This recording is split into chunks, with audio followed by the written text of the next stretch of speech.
하나님 말씀은 신명기 31장 19절에서 22절 말씀입니다. 그러므로 이제 너희는 이 노래를 써서 이스라엘 자손들에게 가르쳐 그들의 입으로 부르게 하여 이 노래로 나를 위하여 이스라엘 자손들에게 증거가 되게 하라. 내가 그들의 조상들에게 맹세한 바 젖과 꿀이 흐르는 땅으로 그들을 인도하여 드린 후에 그들이 먹어 배부르고 살찌면 돌이켜 다른 신들을 섬기며 나를 멸시하여 내 언약을 어기리니 그들이 수많은 재앙과 환난을 당할 때에 그들의 자손이 부르기를 잊지 아니한 이 노래가 그들 앞에 증인처럼 되리라. 나는 내가 맹세한 땅으로 그들을 인도하여 드리기 전 오늘 나는 그들이 생각하는 바를 아노라. 그러므로 모세가 그날 이 노래를 써서 이스라엘 자손들에게 가르쳤더라. 아멘. 주머니에 돈이 아무리 많이 있어도 내 주머니 속에 지금 돈이 많다 이런 거 모르면 가난하게 살아가게 됩니다. 여러분, 저는 오늘 이번에 이 행복 집회를 하면서 안락한 삶이 행복이 아니라 하는 생각을 갖습니다. 여러분, 행복이 무엇인지 모르는 사람, 내가 행복한지 모르는 사람들은 남을 행복하게 할 수 없다고 생각이 됩니다. 이상한 나라의 앨리스라는 책에 그 앨리스가 이상한 나라에 빠져들게 되지 않습니까? 그리고 길을 찾아 헤매다가 그는 저녁이 돼서 지쳐 쓰러지게 되는데 나는 이렇게 이제 세상 끝장나는구나 하고 쓰러져 있는 눈앞에 고양이 한 마리가 지나갑니다. 그 고양이 이름은 채시어 캣이라는 고양이였는데 그 고양이에게 앨리스가 숨을 헐떡이면서 질문합니다.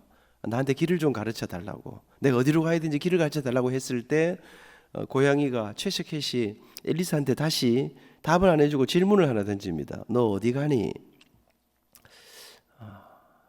그때 앨리스가 죽겠다는 듯이 또 이 답을 합니다. 어디 가는지 모르지? 내가 알면 길을 묻겠니? 내가 빨리 어디를 가긴 가야 되겠는데 나한테 길을 가르쳐 다오. 그때 채시어 캣이 고양이가, 아이들 가운데 고양이가 어째 말을 하노? 지금 동화 이야기를 하고 있습니다. 그 고양이가 앨리스한테 이런 이야기를 합니다. 너 어디 가는지 모르면 아무 데도 못 가. 여러분, 어디 가는지 모르면 아무 데도 못 가는 것입니다. 행복이 무엇인지 모르면 행복하기 어렵습니다. 저는 오늘 제가 이 모든 민주교회가 여러 가지 많은 탁월함이 있습니다. 마음에 기쁨이 있습니다. 감사가 있습니다. 우리 담임 목사님 너무나 훌륭하신 거 여러분 잘 아시지만, 그러나 담임 목사님에게도 담임 목사님이 직접 고백하시는 약점이 있지 않습니까? 그게 뭡니까? 키가 크니까 불편한 게 많더라고요. 차가 작아도 뭐 타기 힘들고 뭐 그런 게 많지만 목사님 그러셔요. 내가 다 노래를 좀 못한다 하시더라고요. 못하시는 건 아닌 것 같아요. 근데 제가 보니까 상대적으로 이게 우리 교육자님들이 다 내가 돌아가면서 하시는데 얼마나 다 잘하시는지 모르겠어. 목소리도 좋고 그러니까 찬양, 이 아침 새벽에 이 노래를 오늘 아침에도 이렇게 어제도 그렇고 계속해서 참 인도를 잘 하신다. 그 다음에 제가 이 영상을 하시는 분, 저 뒤에 원래 이게 앞에 나오는 사람보다 안 보이는 사람이 중요합니다. 그 앞에 찬양 인도하는 사람이 금세 1절하고 또 2절 넘어가려 하는데 1절 다시 하고 이러니까, 근데 얼마나 이 참 민첩하게, 얼마나 참 이렇게 맞추어서 최선을, 이게 집중하지 않으면 잘 안 되는 일입니다. 제가 보니까 이거 하시는 분이 제 누군지 잘 모릅니다만은 탁월하다. 여러분, 저는 탁월함이 무엇인가? 저는 오늘 이 아침에 오신 여러분들을 정말 축복하고 정말 여러분에게 박수를 보내고 싶습니다. 여러분 정말 탁월한 분입니다. 제가 최근에 읽은 책 가운데 마이클 호튼이라는 사람이 오디너리라는 책에서 탁월함이 무엇인가를 이렇게 이야기하더라고요. 탁월함이 무엇인가? 여러분, 우리가 일반적으로 생각할 때 높은 자리에 있고 정상에 서고 뭔가 굉장히 많은 것을 이룬 사람을 이룬 것을 탁월함이라 말하는데, 이 마이클 호튼은 뭐라고 이야기하냐면 탁월함이 무엇인가? 가치 있는 목표를 향해서 살아가는 모든 평범한 일상. 무슨 말입니까? 한 가지 꿈을 향해서 그 가치 있는 일들을 향해서 살아내는, 여러분, 한 가지 일을 이루기 위해서 저는 이 새벽에 아침을 깨우고 여러분이 이 정말 가치 있는 목표를 향해서 살아내는 마음의 수많은 무거움을 가지고 오늘 하루 우리가 해결해야 될 그 수많은 일들을 가지고 나는 아무것도 할 수 없는, 여러분 가운데 이런 생각하는 사람이 있을 겁니다. 와, 안민장로 대단하네. 저렇게 멋진 일들을 말해. 여러분, 저는 제가 총장을 하고 나서 김창대 장로님 말입니다. 요새 장로님이 이제 연세가 되시면서 옛날에 진짜 펄펄 하셨는데 뭐 약 드시고 주무시고 막 참 그러신 것 같아요. 우리가 다 이제 그렇지 않습니까? 나이가 들어가면. 그런데 여러분, 제가 처음 딱 만나니까 아이고, 저를 만나서 하시는 이야기가 안민장 옛날에는 총장님 이랬는데 이번에 와서 쭉 만났더니 그게 뭡니까? 이제 총장을 그만뒀으니까 억수로 안 됐다 이 말입니다. 근데 여러분, 저는 사실 제가 솔직히 말씀드리면은요, 제가 저한테 전화 온 사람들이 아이고, 그래 요새 어째 삽니까? 어제도 호텔에 있는데 서울에 어떤 장로님 뭐 어디 강사 초청한다고, 그래 요새 뭐 제가 그냥 방구석에 처박혀 가지고 맨날 빌빌빌 하면서 내가 이제 총장을 그만두니까 정말 나는 이제 실패자다 뭐 이렇게 생각. 근데 여러분, 사실 저는요, 이 총장을 그만두고 났는데 제 마음속에 조금 더 위축됨이나, 여러분 이미 사실은 제가 이런 말이 위험한데요, 만약에 내가 총장을 정말 무슨 짓을 해서도 한 번 더 해야 되겠다 작정을 했으면, 작정을 하고 덤벼들었으면 됐을 수도 있습니다. 지금도 저한테 하라고 하는 분들. 그런데 여러분, 제가 사람은 들 때 날 때를 알아야 된다. 제 주제 파악을 해야 된다.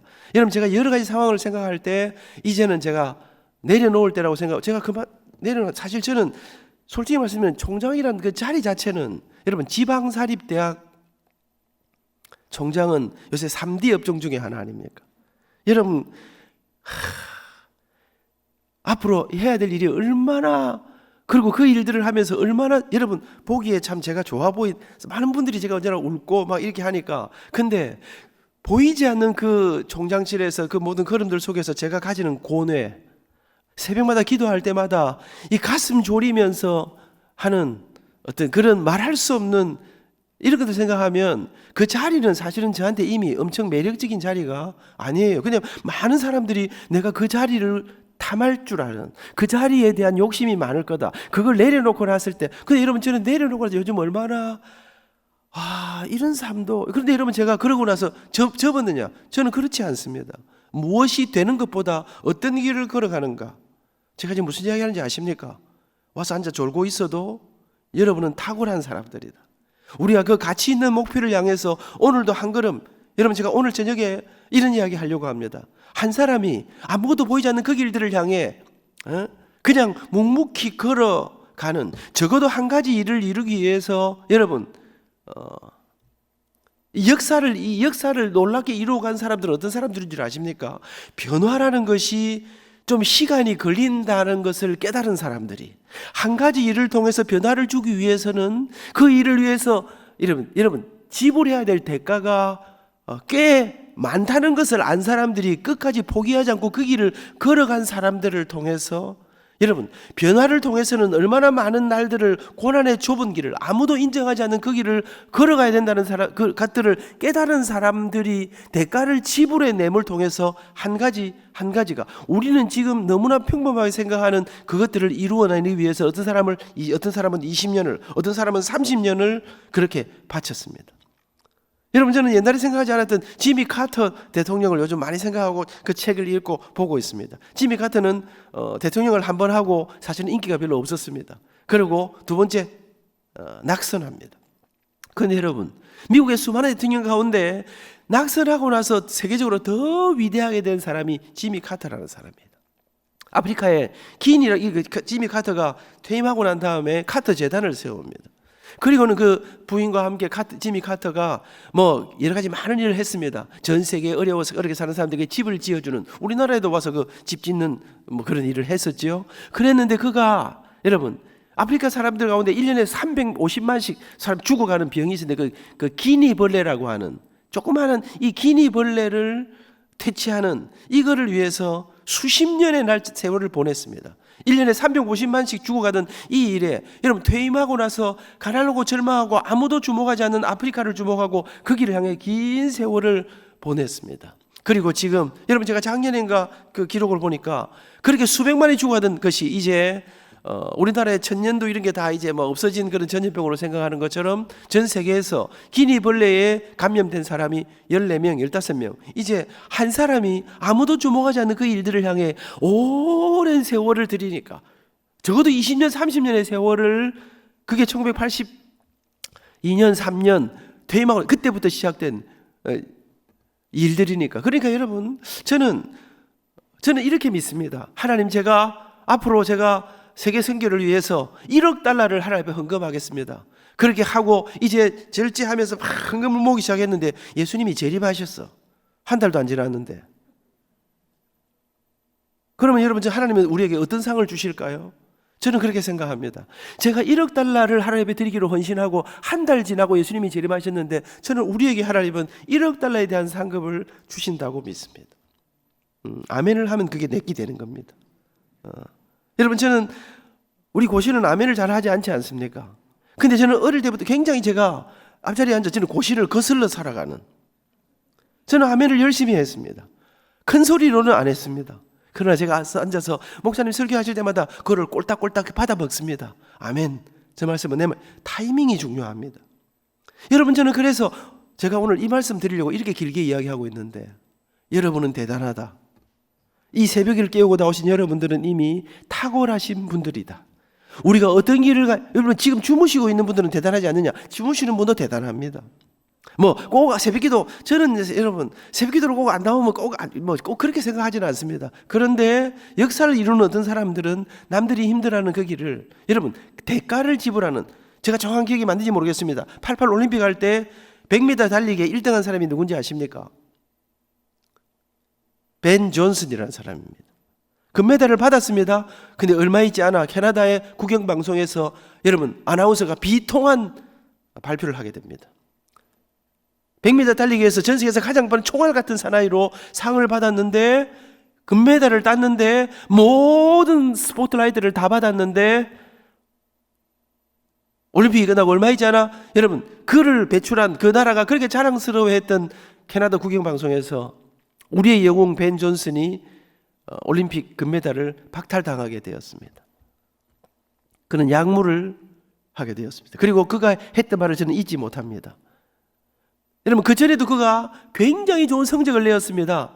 나는 세계에서 1등을 하고 난 다음 방송을 하고 출연하고 막 정신없이 살다가 어느 날 갑자기 올림픽이 눈앞에 다가왔습니다. 나는 그 올림픽 100m 1등 금메달을 위해서 흘려야 할 땀을 흘릴 시간이 부족했습니다. 그래서 그는 약물에 손을 대게 됩니다. 그리고 그는 세계에서 가장 빠른 사나이에서 가장 부끄러운 사람으로 추락하게 됩니다. 대가를 지불하는, 여러분 탁월함이 무엇인가? 여러분 무엇을 이루는 것은 사람들뿐 아니라 여러분 그 길을 향해 한 걸음 한 걸음을 걸어가는, 여러분 저는 미국에 50개 주가 있는 거 아십니까? 미국에 50개가 있대. 근데 그 50개, 미국은 각 주마다, 우리나라에는 대한민국의 수도가 어디냐? 그러면 서울이다. 이렇게 하는 수도가 있는데 미국은 각 주마다 50개 주마다 주의 수도, 주도가 있습니다. 그런데 그 50개 주 가운데 제가 한 40개 주를 다녀봤습니다. 아무도 안 놀라는데 이거 놀라야 되는 이야기입니다. 미국 사람들 가운데는요, 자기 주에서 한 번도 빠져나가지 못하고 평생 그렇게 살다가 죽는 사람들이 굉장히 많다고 합니다. 근데 여러분 제가 한국 살면서 미국 50개 주 가운데 이 40개 주를 다녀봤는데 제게 잊혀지지 않는 한 주가 있습니다. 그게 뉴욕에서, 제가 뉴저지에 살았는데 뉴저지 조금 살면서 그 옆에 그 커네티컷 주라는 주가 있습니다. 예일 대학이 있고 그렇습니다. 그 커네티컷 주의 주도가 하트포드라는 곳입니다. 그곳이 아주 아름답고 그런 곳입니다. 제가 가보니까 미국의 특징은요, 그렇게 굉장히 발전했는데 도시나 어떤 나라가 선진국이냐, 수도나 시골 마을이나 누리는 게 똑같은 문화적인 혜택, 병원, 의료적인 혜택, 교육의 혜택, 이런 게 다 비교적 균등한 이런 나라가 선진국인데, 이 하트포드가 은행업, 증권업 이런 게 굉장히 발달하고 아주 좋은 학교들이 많아요. 우리나라에 그 조기 유학 가는 학생들이 거기 가는 게 생각보다 많더라고요. 그런데 제가 가보니까 시골 같아. 굉장히 나무들이 많고 높은 건물도 다운타운을 제외하면 굉장히 많지 않고. 그래서 제가 거기서 이제 부흥회를 하다가 목사님에게 제가 목사님 하트포드가 돈도 많고 뭐 굉장히 그런다는데 제가 느끼면 약간 이 시골같이 종같이 그렇습니다. 그랬더니 김 목사님이 저한테 예 그렇지요. 근데 그게 미국의 특징이지요. 미국이 정말 좋은 나라라는 게 시골에서도 정말 모든 걸 누릴 수 있고 잘 살 수 있는 그런 거죠. 그러면서 그런데 많은 사람들이 다른 사람들은 몰라도 특별히 한국 사람은 이 커네티컷 이 하트포드를 절대로 우습게 보면 안 된다는 거예요. 그래서 아니 하트포드하고 우리나라가 무슨 상관이 있습니까 했더니 지금부터 한 130년 전, 30-40년 전 이야기를 해주었습니다. 미국 이 하트포드라는 지역에서 미국이 당시에 전 세계를 향해 선교사를 막 내보낼 때 그 선교 동원 집회가 열렸습니다. 수많은 젊은이들이 모였습니다. 그렇게 매일마다 시간마다 전 세계에 아직 복음이 전도된 전도 종족들을 소개하고 하는 많은 이 시간들이 계속되는 가운데 어느 날 한 사람이 한 나라를 소개하기 시작했습니다. 이 나라는 아직 제대로 알려지지 않은 나라입니다. 나라도 조그마한 나라인데 정확하게는 잘 모르지만 중국 옆에 붙어 있는 조그마한 한 나라인데 여러분 세상에 어쩌면 거기에는 식인종이 있을지도 모른다고 알려진 그런 나라입니다. 그런데 지금 그 이름도 제대로 알려지지 않은 중국 옆에 있는 조그마한 한 나라가 문이 조금 열렸다고 합니다. 오늘 이 집회를 통해서 우리 가운데 누군가가 그곳에 가서 복음을 전하면 좋겠습니다. 그러면서 우리의 사랑하는 조국 조선이라고 하는 나라가 소개되었습니다. 시간마다 이 그 민족을 향한 기도와 소개가 계속되었지만 그 누구도 그 나라로 가겠다는 사람은 없었습니다. 그런데 앞자리 한 청년이 집회 마지막 날 마지막 집회를 앞두고 아나운스먼트가 계속되고 광고가 계속되고 우리 가운데 누군가를 부르시는 하나님의 음성을 듣기를 원한다고 하는 도전이 계속되었는데 아무도 나타나지 않았는데 집회 마지막 날 이 광고를 들으면서 한 젊은이가 의자에서 내려와 바닥에 무릎을 꿇고 앉았습니다. 그는 뉴욕에서 날아온 20대 젊은이였습니다. 그는 의학을 공부하고 인도로 선교사로 가려고 생각했던 사람이었습니다. 그는 이 광고를 들을 때부터 마음에 부담이 있었습니다. 그는 거절했습니다. 하나님 이러지 마십시오. 다른 사람 찾아보십시오. 그러나 견딜 수 없는 부담감으로 꿇어 앉아 그는 이렇게 기도했습니다. 하나님 내 뜻은 인도였습니다. 나의 계획은 인도였습니다. 그런데 이제 하나님의 뜻이 인도가 아닌 내가 알지 못하는 한 나라라고 하면 나의 준비를 넘어 나의 계획을 넘어 나의 꿈을 넘어 하나님의 계획 앞에 하나님의 부르심 앞에 이제 제 삶을 드리기를 원합니다. 그리고 그가 전혀 예상하지 못했던 그 나라를 가슴에 품고 고향 땅 뉴욕으로 돌아왔습니다. 그리고 그는 그때 약혼을 하고 있었습니다. 약혼자에게 이야기했습니다. 내가 우리가 생각하던 그 인도로 가지 않고 우리가 알지 못 이름도 잘 알지 못하는 그 조선이라고 하는 나라로 제가 가려고 합니다. 그때 약혼자가 질문합니다. 조선 사람들은 뭘 먹고 살아요?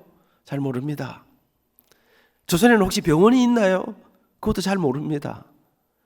약혼자가 화가 났습니다. 당신은 도대체 아무것도 알지 못하면서 도대체 왜 그리 너무나 무모하게 나를 데리고 가려고 하면 나와 결혼하고 이제 가려고 하면 뭔가를 알아고 계획을 세워야 될 거 아니에요. 당신이 도대체 아는 게 뭐란 말입니까? 그때 그가 말합니다. 나는 그 나라에 대해서 아무것도 아는 것이 없습니다. 근데 내가 아는 한 가지가 있습니다. 그것은 그곳에 1천만 명의 사람들이 복음을 알지 못하고 죽음의 질곡을 향해 가고 있다는 사실입니다.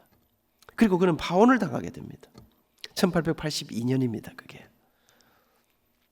그리고 2년 후 1884년 그는 마침내 미국 장로교회 파송을 받아서 배를 타고 조선으로 향하게 됩니다. 일본을 거쳐서 오게 되는데 1884년 일본에 도착했을 때 한국에는 갑신정변이 일어나고 있습니다. 갑신정변이 뭔가는 나중에 형님한테 물어봐라. 여러분, 그리고 그 이듬해 1885년 4월 5일 인천 제물포항으로 아펜셀러와 함께 그때 그는 파혼을 하기 때문에 혼자 들어옵니다. 아펜셀러 선교사는 결혼을 하고 부부가 함께 들어옵니다. 여러분, 조선이 어떤 나라였습니까? 여자가 설치는 걸 못 보던 나라 아닙니까? 여자가 얼굴 내놓고 막 다니는 걸 못 보던 나라 아닙니까? 여러분, 제물포항에서 언더우드는 쉽게 들어왔습니다. 그런데 아펜셀러는 부인 때문에 일본에 다시 갔다가 들어오게 됩니다. 여러분, 그리고 그는 들어와서 한국에서 한 여인을 만나 의학을 공부한 여인을 만나서 결혼을 하게 됩니다. 그리고 그는 사실은 정말 많은 고생을 하게 되죠. 그의 기도문이나 이걸 읽어보면 여러분, 그리고 그는 57살에 와서 열심히 살다가 좀 안타깝게도 57살에 그가 죽습니다. 여러분, 그가 죽고 근데 놀랍게도 그 아들이 그 아버지의 뒤를 잇습니다. 여러분, 그가 그때 한국에 와서 했던 그 기도문의 첫 시작이 무엇입니까? 하나님, 아무것도 보이지 않습니다. 아무것도 보이지 않는 그 길을 그는 그렇게 걸었습니다. 그리고 57살에 파상풍인가에 걸려서 죽습니다. 제가 이렇게 다 열심히 써왔는데 잘 안 보입니다, 사실은. 또 아무것도 안 들고 나오면 또 성의 없다 할까 봐 들고는 나왔습니다만, 그래서 이거를 제가 어젯밤에 한 번 더 쫙 오늘 가서 전할 말씀을 읽고 지금 제가 이대로 여기 있는 대로 하지 않고 있습니다. 오늘 제가 서두에 다른 이야기를 하려고 했는데 우리 전도사님 나와서 찬양인도한테 목소리가 너무 좋더라고요. 이 아침마다 우리 이 모든 민족교회 교역자들은 전부 다 이 찬양 잘하는 사람만 뽑는가? 인물만 다 잘생긴 줄 알았더니 이 영상하는 사람도 제가 이게 탁월함에 대한 이야기 갑자기 머릿속에 확 돌아가지고 이제 앞으로 이제 결론은 어떻게 맺을지 모르겠습니다. 한 가지 분명한 거는 6시에는 마친다는 사실입니다. 여러분, 57살에 죽습니다. 그 아들이 아버지의 뒤를 잇습니다. 놀랍게도 그 손주가, 여러분, 한국 사람이 미국 가도 힘든데 미국 사람이 한국에 와서 아무것도 없는 이곳에서 그 아들이, 그 손주가 아버지의 뒤를 잇습니다. 그 증손주가 우리나라에 6.25 전쟁이 났을 때 여기 와서 한국을 섬깁니다. 한 가문이 100년의 세월을 4대에 걸쳐서 한 민족을 섬겼습니다. 그리고 이 땅 가운데 1천만 명이 넘는 사람들이 오늘 이 새벽에, 여러분, 제가 그가 다녔던 그 뉴브런스윅 신학교, 제가 뉴저지에 조금 살았거든요. 교환교수로 가서. 그래서 언더우드가 다녔던, 그 사람 이름이 언더우드 다녔던 신학교를 뉴브런스윅 신학교 가보니까요, 조그만하게 이렇게 우리 같으면 굉장히 할 것 같은데 그가 그 학교에서 뉴욕 대학교를 나오고 뉴브런스윅 신학교에서 꿈을 꾸고, 여러분, 그가 그 인생을 한 사람이, 여러분, 그는 이렇게 놀라운 일이 일어날 줄 몰랐습니다. 그냥 여러분, 그렇게 한 길을 향해, 가치 있는 목표를 향해 그냥 그의 인생의 그 걸음들을 걸었습니다. 그리고 그는 57살에 병에 걸려서 죽습니다. 그런데 그의 탁월함이 이렇게 놀랍게 한 민족을 구원하는, 한 민족의 운명을 바꾸는 놀라운 일로 일어나게 된 것입니다. 한 사람이 내 뜻을 따라, 내 계획을 따라 살아가지 아니하고 하나님의 뜻을 따라, 하나님의 계획을 따라, 하나님의 부르심을 따라, 저는 확실히 믿습니다. 여러분, 한 분 한 분들이 오늘 이 자리에서, 여러분, 제가 지금 저 아이를 계속해서 갈고 있습니다. 기억해라, 시비는 프로포즈의 시초라. 난 네가 너무 이뻐. 키가 큰 형님 옆에 앉아가, 목사님, 어느 목사님인지 모릅니다. 목사님 집 아라 하더라고요. 여러분, 그래 와가지고 지금 저 집에 아가 너희라. 또 내가 계속 이렇게 말하니까 죽고 나서 나 오늘 저녁까지 안 올 수는 없을까, 이거. 그러니까 이 씹히는 게 참 좋은 일인 것 같다. 저는 어제 아이들이 많지 않은 줄 알았더니 집에 갈 때 보니까 구석구석에 박혀있던 아이들이 너무 많더라고요. 여러분, 저는 이런 아이들을, 제가 이 한 가지 더 이야기해요. 우리 작은 놈이 언제나 저한테 그래요. 아빠, 형아는 이상해. 뭐가 이상하노? 형아는, 내가 형아 실력도 알고 대충 다 아는데 언제는 형아는 내가 기대했던 것보다 훨씬 더 조금 더 한 단계 레벨 높은 대로 하나님이 언제나 복을 많이 주시는 것 같다는 거예요. 그리고 왜 형아는 지 실력보다 더 잘 되는지 모르겠어. 그래서 내가, 너가 형아는 특별한 사람이다. 형은 뭐가 특별해? 내하고 똑같지. 그럼 니도 특별하다, 내가. 그러면서 한 얘기가, 여러분, 우리 큰아들은요, 우리 둘이 이제 25살에 결혼 안 했습니까? 결혼하고 조금 있으니까 아기를 가지지 않았습니까? 여러분, 근데 엄마 아버지는 막 교회 새벽기도부터 시작해가지고 막 드립다 교회에서 안 삽니까? 여러분, 제가요, 얼마나 무식한 사람인지, 집사람이 배가 20몇 킬로, 배가 남산만 했습니다. 만 9개월이 됐을 때 진주교육대학에서, 진주에 있는 교회들이 연합해서 무슨 하여튼 음악회를 하는데, 진주교육대학 강당에서 찬양을 하는데 저보고 오라는 거예요. 집사람하고 같이 와서 하라는 거예요. 여러분, 만상 이런 사람을 어떻게 데리고 다닙니까? 근데 그때 차도 없지요, 돈도 없지요. 그래가지고 서울에서 와가지고, 배가 이런 사람이니까 양복은 못 입고 한복을 입혀가지고 둘이 서서 노래를 안 했습니까? 밤에 노래하고, 그러면 어디 이 호텔에 하룻밤 자야 될, 여관에 하룻밤 자야 될 거 아닙니까? 저는 바쁘다고 부산으로 가고 집사람은 그 밤에 밤차를 타고 서울에 보내고 제가 이래 살았습니다. 여러분 그랬는데 이제 10달이 돼갖고 출산을 했어. 야, 또 이 참 우리 또 정진이가 출산한다고 막 목사님께서 안민정진이를 좋아했거든요. 이제 이 다음 주간에 이제 예정일이라고 뭐 또 기도를 세게 해주셨는데 아가 나와야지 말이지. 기도 다 받고 이제 다음 주에 이제 안 온다 생각하고 갔는데 주일이 됐는데도 뭐 아가 안 나오는 기라. 지 교회를 안 갈 수는 없는 거 아닙니까? 또 이제 교회를 갔어. 그러니까 또 아직도 안 나왔냐? 배가 막 곧 터질 것 같은데. 근데 그 주에 또 기도를 세게 받고 우리끼리 집에 가면서 이랬습니다. 다음 주에도 안 나오면 다음 주에는 교회 못 온다. 이제 이래 기도도 하고 난리를 쳤는데 그래갖고 애가 나왔습니다.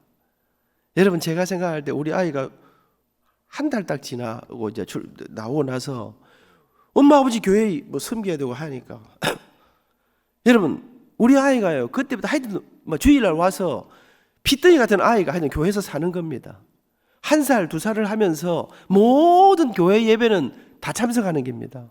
그럼 교회에 올 때요 모든 뭐 스케치북 모든 거 먹을 거 해가지고 우리 또 찬양대 하니까 옆에 끼어 앉아가지고 제가 그랬습니다. 성준아 너가 형은 말이다 뱃속에서부터 예배라는 예배는 목을 제대로 추스리지도 못할 때부터 교회 모든 새벽에 와가지고 밤 예배까지 엄마 아버지가 뭐 독립군처럼 사니까 그렇게 하나님을 예배하는 나는 그 하나님 앞에 지는 뭐 무슨 마음으로 했는지 모르지만 그렇게 앉아서 2살, 3살, 4살 이때부터 딱 엄마 옆에 붙어가지고 예배하는 그런 사람을 하나님은 절대로 그냥 버려두지 않으신다고 믿는다. 사랑하는 여러분, 저는 이 우리 아이들이 오늘 아침에 나와 앉아 있는 이 아이들이 어떻게 될 것인가 정말 기대를 가지고 이라고 끝내도 되겠죠. 그렇게 내 뜻, 내 꿈, 내 계획대로 살아가지 않고 하나님의 뜻, 하나님의 계획, 하나님의 부르심을 따라 일생을 살아가 민족의 운명을 바꾸었던 한 사람을 오늘 전 여러분과 함께 묵상하려고 합니다. 그 사람이 모세입니다. 여러분 모세는 인생 80에 하나님의 부르심을 받습니다. 모세야 내가 내 백성들의 신음소리를 들었다. 이제 네가 가서 네 백성들을 구해내거라. 그리고 인생 80에 민족을 구원하는 하나님의 부르심을 받고 가슴 떨리는 마음으로 이제 애굽으로 내려갑니다. 하나님이 10가지 재앙으로 바로를 무너뜨리시고 마침내 그렇게 집요했던 400년의 세월을 여러분 어둠과 절망 속에 살아가던 이 백성들을 묻고 어느 날 갑자기 하나님이 출애굽하게 하십니다. 가슴 떨리는 마음으로 여러분 정말 이제 그들이 출애굽합니다. 그리고 광야길을 나섰습니다. 근데 여러분 출발하자마자 떨리는 마음으로 놀라운 기적 가운데 출애굽했습니다. 모두가 벅찬 관계로 출발했는데 출발하자마자 앞에 홍해가 그들을 가로막고 있습니다. 이거 어쩌지? 근데 여러분 저 뒤에서 먼지가 자욱이 일어나고 있습니다. 이게 무슨 소리고 무슨 이상한 소리가 들립니다. 보니까 앞에는 홍해가 가로막고 있는데 어디를 어쩔 줄 몰라 하고 있는데 뒤에서는 애굽의 군사들이 쳐들어오고 있습니다.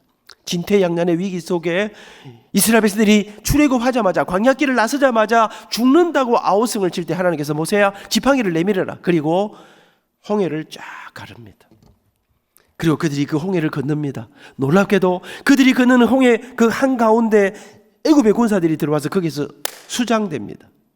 광야길의 첫 출발은 너무나도 놀라운 하나님의 기적으로 광야길 40년이 시작됩니다. 그러나 홍해를 건넜습니다. 그러나 광야길 40년은 만만한 길이 아니었습니다. 여러분 40년 광야길은 정말 수많은 역경과 수많은 위기와 수많은 어려움들이 그들의 앞을 가로막고 있었습니다. 그러나 그 역경은 그 어려움은 그 위기들은 하나님의 기적과 하나님의 은혜와 하나님의 살아계심을 체험하는 시간들이었습니다. 그렇게 40년이 흘러 마침내 꿈에도 그리던 그 땅, 약속의 그 땅, 소망의 그 땅, 광야 이제 가나안이 펼쳐지게 됩니다. 이제 이 요단강을 건너면 가나안에 들어가게 됩니다. 여러분 80이 시작했던 모세가 120살이 되었습니다. 100발을 휘날리며 그 가나안을 바라보는 가슴 떨리는 마음으로 벅찬 감격으로 가나안을 바라보는 모세에게 120살로 40년을 버텨내고 살아내고 그 길들을 걸어 가나안 앞에 선 모세에게 하나님이 나타나십니다. 그리고 하나님이 모세에게 말씀을 하십니다. 모세야 진짜 수고 많았다. 고생 많이 했다. 근데 너는 이제 여기까지다. 그리고 이제 나머지 일은 내가 여호수아한테 맡길까 생각하니까 요 다음부터는 이 아들한테 맡겨놓고 니네 이제 그만하고 올라오더라. 여러분, 모세에게 죽음이 찾아왔습니다. 여러분, 이때 모세 기분이 어떨까요? 천국 가니까 기분 좋을까요? 좋았을까요? 여러분, 제가 상상해 봅니다. 모세 기분이 어땠을까? 저 같으면 섭섭했을 것 같습니다. 저 같으면 일단 하나님하고 한번 협상을 한번 해볼 것 같습니다. 하나님, 이럴 수는 없지요. 나를 40년 동안 불이 잡숴놓고 하나님, 내 꿈은 여기까지가 아닙니다. 하나님, 이 수많은 사람 가운데 다른 사람 몰라도 딱 한 사람 만약에 저 가난에 들어가야 되는데 가야 된다면 그래도 하나님, 내가 들어가야 안 되겠습니까? 내 마음에 고생한 사람이 있으면 나와보라 하세요. 내가 죽을 욕을 얻어먹고 내가 그 죽음의 위기를 건너고 내 인생을 전부 다 쏟아부고 여기까지 왔는데 아니, 하나님 실컷 뿌리 잡수시다가 여기서 그만두라니, 그럴 수는 없습니다. 그럴 것 같은데 모세 이제 그만하고 올라오너라. 그때 모세가 아무 말도 하지 않습니다. 그런데 하나님이 모세에게 말씀을 계속하십니다. 근데 모세야, 네가 죽기 전에, 올라오기 전에 마지막으로 네가 한 가지 할 일이 더 있다. 너 알고 있지? 이스라엘 백성들의 고질병을 말이다. 여러분, 이스라엘의 역사를 보면 이스라엘은요, 죽음의 위기 속에 하나님 살려주세요, 하나님 도와주세요, 하나님 은혜 주세요 했을 때 하나님이 은혜를 베풀어 주세요. 살 길을 열어주십니다. 그런데 성경은 딱 이렇게 표현합니다. 이스라엘 백성들이 배부르고 살찌면, 무슨 말입니까? 먹고 살만 하면, 그런 하나님을 멀리했습니다. 하나님의 은혜를 잊었습니다. 그때 하나님께서 모세에게 너희들이 이제 젖과 꿀이 흐르는 약속의 그 땅 가나안으로 들어가기 전에 네가 마지막으로 할 일은 너희 백성들을 다 불러 모으거라. 그리고 네 백성들에게 이제 마지막으로 이야기해라. 너희들이 저 땅에 거쳐 가나안에 들어가서 축복의 땅, 약속의 땅, 은혜의 땅으로 들어가서 이제 너희들이 그 하나님의 은혜를, 중요한 말입니다, 중요한 단어입니다, 기억하고, 그 은혜를 기억하고 그 하나님만을 섬기며 하나님만을 예배하며 하나님만을 높이며 은혜를 기억하고 살아가면 내가 천대에 이르도록 너희들과 함께 할 것이다. 그러나 그 땅에 들어가 그 은혜를 망각하고 우상을 섬기고 하나님의 그 좁은 길을 걸어가지 아니하면 너희를 세상 가운데 흩어버릴 것이라.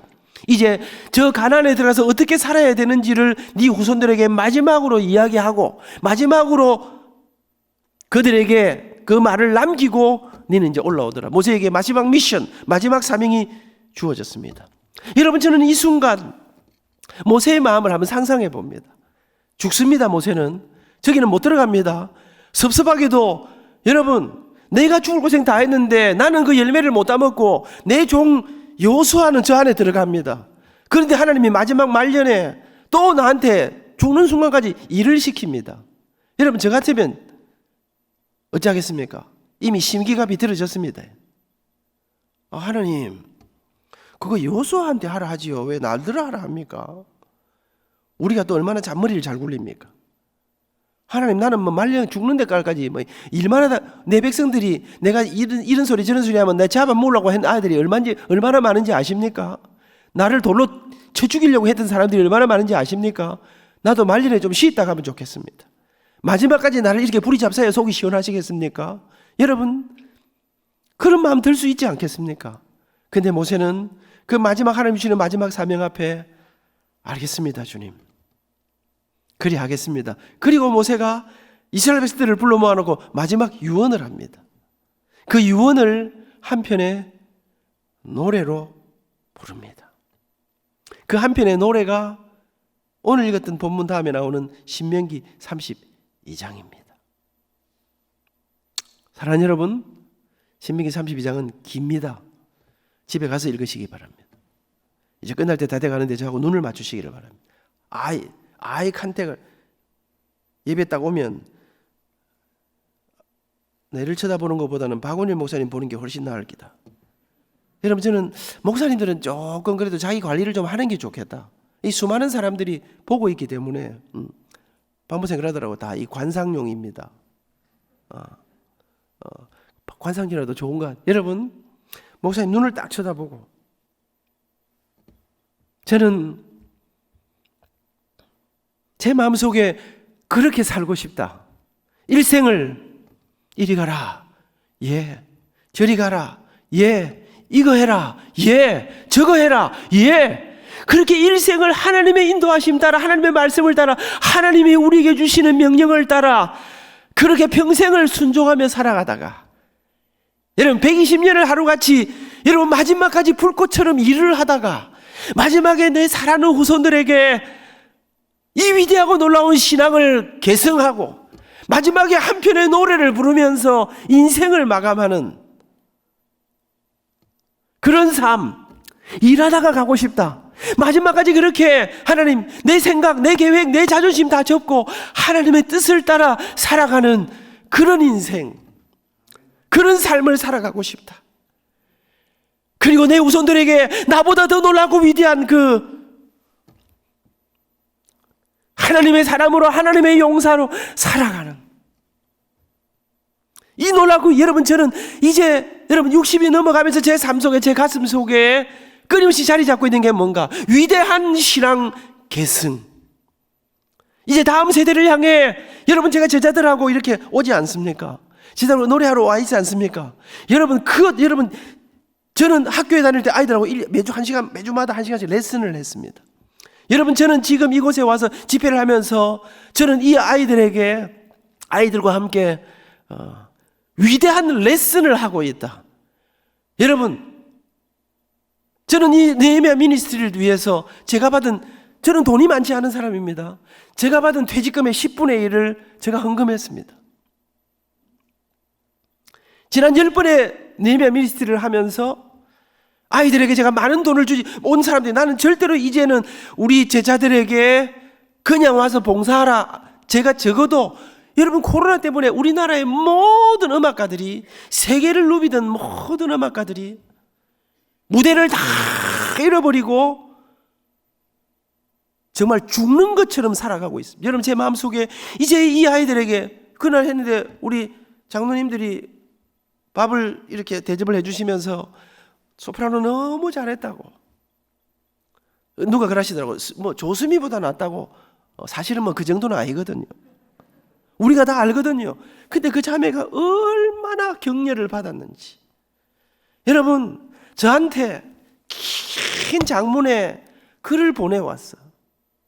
여러분 제가 딱 제 마음에 이런 헌신을 하면서 이 헌신에 또 다른 후원자들이 있습니다. 그런데 내가 하나님 앞에 드리고 이제 이 아이들 그러면서 여러분 이 아이들과 함께 가는 곳에 와서 피아니스트는 아침에 비행기 타고 와가지고 하고 저는 밤에 비행기 타고 올라가 안 갔습니까? 비행기 티켓도 다 티켓팅 해주고 여러분 그러면서 여러분 적어도 그것을 넘어서는 이 아이들에게 적어도 우리가 이 땅에 행복한 음악가로 살아가며 보라는 것입니다. 느끼라는 것입니다. 우리의 작은 노래 하나가 우리의 하나님 앞에 드려진 작은 노래 하나가 이 아이들이 압니다. 우리 선생님이지만 안민 장로님이 세계적인 전 세계에서 노래 제일 잘하는 사람이 아니라는 사실을. 근데 저게 무슨 용기일까? 65이 돼가지고도 저렇게 여기 오기 위해서 우리 집 사람은 염색을 토요일 날 했습니다. 코로나가 끝나고 여기 하얀 머리가 올라오고 있습니다. 사랑하는 여러분, 코로나 마지막에 모든 사람이 여기가 계속해서 기침이 오고 한다는데 여러분 제 아래는 많이 먹는 사람이 아닙니다. 그런데 이 와서 찬양 한 곡을 하기 위해서 코로나에서 일어나기 위해서 꾸역꾸역 제가 집사람 딱 보면 저 사람이 먹는 거 보면 여러분 제가요 러시아에서 마무리해야 되는데 러시아에서 여성교사님 이거 우리 박원일 목사님이 모셨던 그 정근도 목사님이 만드는 겁니다. 우리 종회 KPM에서 여성교사 대회를 항상 하고 있습니다. 그랬는데 러시아에서 한다고 선교사님들이 막 목을 매는 거예요. 저보고 이제 와도. 그래서 우리 교회가 1,000만 원을 후원을 하고 제가 개인적으로 선교 대회 가면요 그냥 가면 안 됩니다. 와서 뭐 말씀을 전해주시 한다고 말씀만 열심히 전해준다고 감동이 되는 게 아닙니다. 그래서 제가 그때도 한 1,000만 원쯤을 가지고 가서 그런데 여러분 이제 모스크바로 이제 월요일날 출발을 해야 되는데 그 전 주간에 제가 서울에 어디서 집회를 하고 있는데 갑자기 집회 끝내고 나서 낮 집회를 마치고 나서 떡 해가지고 열어보니까 문자가 왔는데 우리 집 사람이 나 수술해요 이렇게 문자가 와 있어요. 그래 너무 놀라고 전화를 해보니까 세상에 제가 3일간 집회를 가서 가 있는데 그 사이에 배가 살살 아픈 거예요. 권사님들끼리 밥 먹는 모임에 뭐 식사한다고 모임에 미팅하려고 하는데 계속 배가 쌀쌀 아파서 세계로병원에 들어갔다가 이승도 박사님 만났더니 맹장염이라 까딱하면 터질 뻔했어. 그래가지고 맹장 수술을 했어요. 여러분, 근데 다음 주 월요일날 러시아로 가서 지금 첫 번째 월요일날 출발해가지고 도착하고 그 다음날 집사람하고 저하고 여성 교사님들을 위한 부부 음악회를 해야 되는데 맹장 수술을 했어요. 제가 이승도 박사님한테 그랬습니다. 장로님, 우리 월요일날 러시아로 출발해갖고 화요일날 가서 부부 음악회 해야 되는데 맹장 수술하고 토요일날 퇴원해가지고 월요일 출발해서 갈 수 있겠습니까? 물어보니까 허허 이러면서 맹장 수술하고 퇴원해갖고 설교하는 정신 나간 목사는 본 적이 있는데 노래는 배에 힘줘야 되는 거 아닙니까? 내가 그거는 장담 못합니다 이러는 거예요. 우리 아이들이 전부 다 아버지, 엄마 못 갑니다. 엄마, 아버지 혼자 다녀오세요. 여러분, 제가 그 수술을 하고 누워있는 여자를 보고 그래서 제가 혼자 갈 각오를 했습니다. 내가 혼자 가서 독창회를 이제 해야 되겠다 하는데 이 여자가 퇴원해가지고 미안합니다. 먹어대기 시작. 제가 아들은 가지 마라 하고 그래서 제가 티켓을 취소할까 어쩔까 하는데 이 사람이 말을 안 하는 거예요. 근데 딱 보니까 제 기억에 화요일 날 출발했습니다. 이 사람이 딱 퇴원하면서부터 나한테 뭘 준비하라 하더라고요. 상처 회복에 좋은 게 있습니다. 요새 이거 먹었다는 말을 하면 조금 이제 위험한 시대가 됐기 때문에 몸을 보호하는 당입니다. 이 사람은 저희 별로 엔조이하지 않습니다. 그런데 그게 무슨 회복에 좋다. 여러분, 제가 밥 먹는 거 보고 울었습니다. 아, 저 여자가 저거요 갈라 하는 모양이네. 저 수술 그래가지고 월요일날 서울에 올라가서 복대를 하고 제대로 걷지를 못하는 여자를 데리고 비행기를 탔습니다. 인천공항에 가니까 선교사님들이 막 모이는데 저기서 교수님 뭐 일어서 왔는데 우리가 천천히 걸어가니까 아이고 왜 이렇게 영감님처럼 천천히 걷냐고 아빠 죽는 줄도 모르고 말도 안 했습니다. 도착했습니다. 러시아 가서 그래서 제가 선교사님들 모아놓고 이제 하는 집회를 하는데 옆에 의자를 하나 놓고 정권사야 언제라도 힘들면 노래 못하겠으면 하지 마라. 내가 노래 내 혼자 할게. 여러분, 그래서 처음에 선교사님들 앞에 놓고 둘이 서가지고 복대를 하고 주님의 사랑이 이곳에 가득하기를 기도합니다. 정진이가 주일 하는 거 봤지요? 여러분, 제가 딱 보니까 약간씩 어려움이 있어. 이번에도 이 집회 행복 콘서트를 하는데 코로나 그 이후에 제가 딱 정진이가 먹는 걸 보면 그러면서 두 곡을 하고 제가 중간에 스피치를 하면서 앉았습니다. 그래서 제가 그날 선교사님들한테 사실은 지난주 화요일 날 정진이가 맹장 수술을 했습니다. 우리 여성교사님들은 간호사 출신들이 많습니다. 그 딱 말을 듣는 순간 여러분, 우리 담임 목사님이 코로나를 하시고 올라오셨는데 굉장히 고생하셨어요. 여기가 입술이 터졌어요. 온 교인들이 설교에도 은혜 받았지만 입술 딱 터지니까 그 입술 터진 게 훨씬 감동이 은혜가 더 되는 기라. 우리가 다 목사님 입술 터진 것만 봐도 감동이 됩니다. 그 노래 두 곡 하고 1시간 동안 음악회를 하는데 정진이가 수술하고 왔습니다. 그러자 그때부터 눈물이 쏟아지기 시작하는데 우리 온 선교사님들이 그 한 주간 동안 여러분 말도 못하는 은혜가 여러분 저는 한 사람이 내 뜻, 내 계획, 내 꿈, 나의 상황을 따라 살아가지 아니하고 어떻게 모세는 이런 삶을 살아갈 수 있었을까? 여기까지가 서론입니다. 그 다음부터 본론해야 되는데 본론은 하지 않습니다. 그 비결이 모세가 불렀던 신명기 32장 노래 속에 담겨 있습니다. 그 노래를 정체를 정리해 보니까 3절로 된 노래입니다. 모세가 불렀던 노래 1절. 그가 인생의 마지막 날, 마지막 순간 자기의 사랑하는 동족들을, 백성들을, 아들, 딸들을 모아놓고 했던 고백의 첫 번째 고백이 무엇인 줄 아십니까? 모세는 생각합니다. 아들아! 기억하라! 잊지 말라! 그러면서 우리에게 1절이 무엇입니까? 하나님은 누구이신가? 하나님은 나를 택하시고 지키시고 인도하신 하나님이시다. 40년 광야길에 건널 수 없는 강들을, 넘을 수 없는 산들을 넘게 하신 분이 하나님이심을 기억하라. 여러분, 하나님이 누구이신지를 경험한 사람, 하나님이 인생 80에 민족을 구원하는 사명의 부르심으로 부르시는 그 음성을 들은 사람, 그들은 하나님이 이리 가라, 예, 저리 가라, 예, 이거 해라, 예, 저거 해라, 예, 그렇게 그 순종의, 이게 뭔지도 모르고 그 순종의 길을 걸어갈 수, 그런 삶을 살아갈 수 있는 것입니다. 1절은 하나님이 누구이신가? 2절이 무엇입니까? 여러분, 하나님이 누구이신지를 경험한 사람들마다, 하나님의 은혜를 경험한 사람들마다, 하나님의 음성을 들은 사람들마다 그 다음에 반드시 고백하는 고백이 무엇입니까? 그 고백은 Who am I?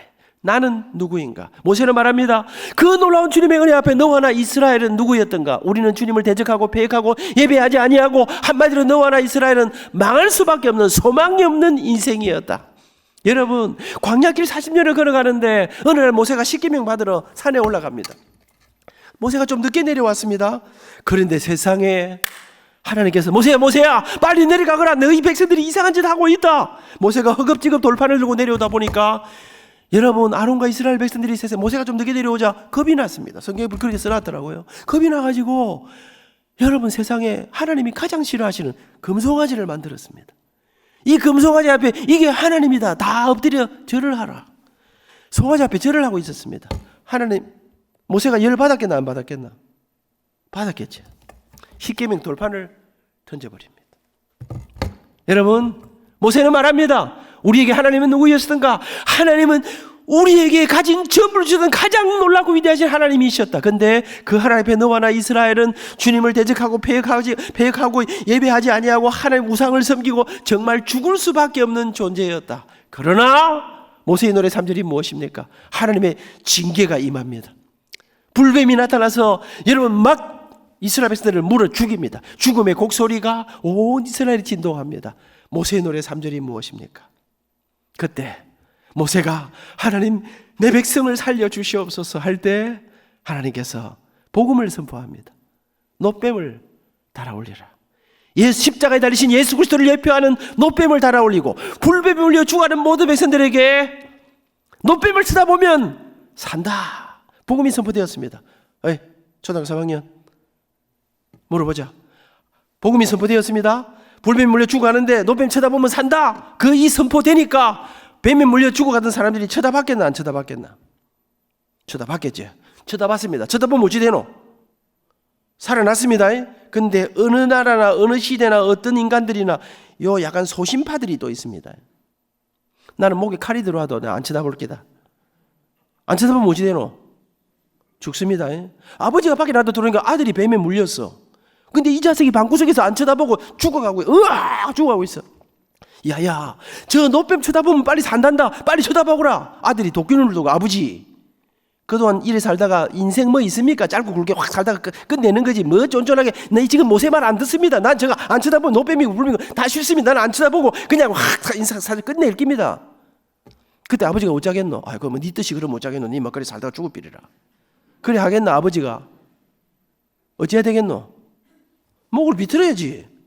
야 이놈아, 보면 산다니까. 목을 비틀었습니다. 쳐다보고 살았습니다. 근데 목을 비틀어줄 아버지도 안 계십니다. 삼촌도 안 계십니다. 자수성가했고 지고집으로 살고 평생에 일가를 이루고 살았습니다. 그 누구도 자기 목 비틀어줄 사람도 없습니다.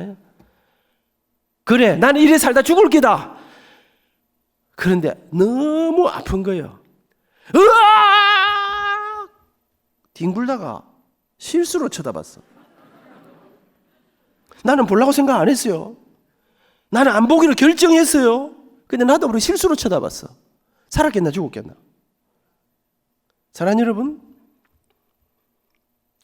우리가 왜 매주마다 나서 전도합니까?